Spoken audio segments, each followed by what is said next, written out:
104.7 IFM. Report!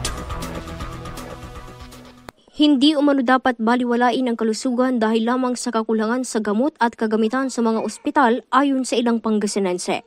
Sa prem ng IFM News Digupan sa ilang residente, aminadong mga ito na nakararanas pa rin ang kakulangan sa mga serbisyo ng ospital kahit patuloy ang pagpapatupad ng health development programs. Dapat ang gobyerno, supplyan nila yung mga items na gano'n.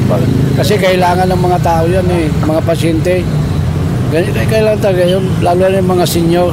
Samantala, opinyon naman ng ilan ang kawalan ng pagkakaisa sa mga leader ng bansa dahilan kaya hindi umano nakikita ang mga kakulangan na dapat sana ay sinusolusyonan. Wala nga silang pagkakaisa.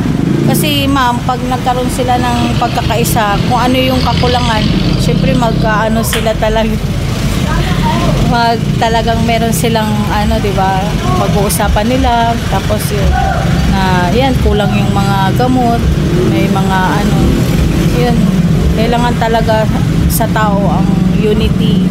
Nag-ugat ang naturang usapin matapos isulong ng ilang mambabatas ang pagtatakda sa Department of Health na tutukan ang gamot at kagamitan sa mga ospital, partikular sa mga liblib na lugar sa bansa. Kasama mo mula dito sa IFM Digupan, ito si Idol Jam Victorio, Tatak, RMN.